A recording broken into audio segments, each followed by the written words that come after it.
Let's check in with Joseph now.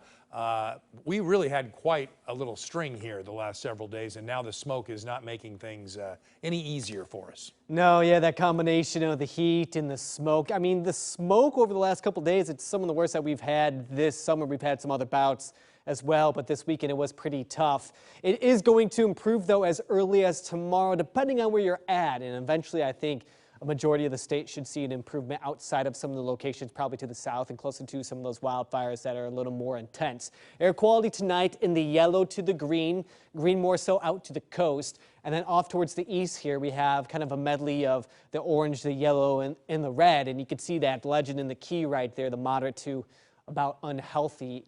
Earlier today and this evening, most locations were in the red or the orange, so we're seeing some minor improvements there.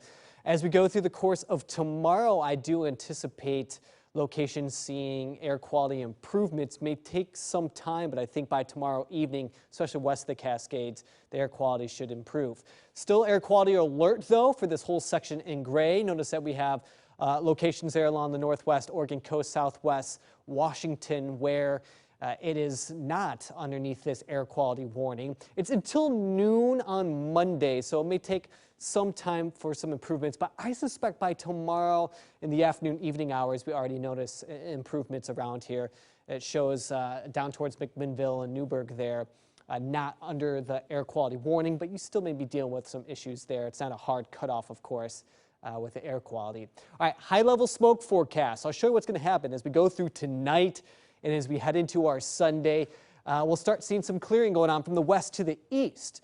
More so on our Sunday than tonight, but we get through the course of tomorrow, especially heading into, anywhere from about noon to 6 p.m. We start noticing some improvements west of the Cascades. By early Monday morning, a large stretch of the state is going to see some improvements, although still fairly thick there aloft down to the southeast. High pressure situated right there. We have a disturbance ushering in some moisture a little bit in the form of clouds, and some of those clouds have tried to pass through areas of Oregon for today. Tonight I have us down to about mid-60s. Some locations may be slightly cooler than that, but overnight temperatures are actually going to improve on Monday and Tuesday as we get some cooler air moving on in. I have some clouds in the morning, a haze going on for the early afternoon, but I think we see that pretty much eliminated by the time we get into the evening hours. Temperatures likely into the low to mid 90s, so we still have the heat. We should kick some of that heat out of here, though, as we get into Monday. You can see this drop right here in the jet stream. That's going to be a trough. It may even bring a little bit of light rain for some of the Cascade foothills, but I'm not anticipating any measurable rain here in the valley. By Tuesday, we're kind of settled in here. This will be our coolest day with temperatures sitting in the upper 70s, but then we have a little bit of heat just to the west, and I think that's going to roll on in as we kind of wrap up the week. All right, so I have us at 78 degrees on Tuesday, 87 on Wednesday. Thursday and Friday, those temperatures in the 80s to the lower 90s.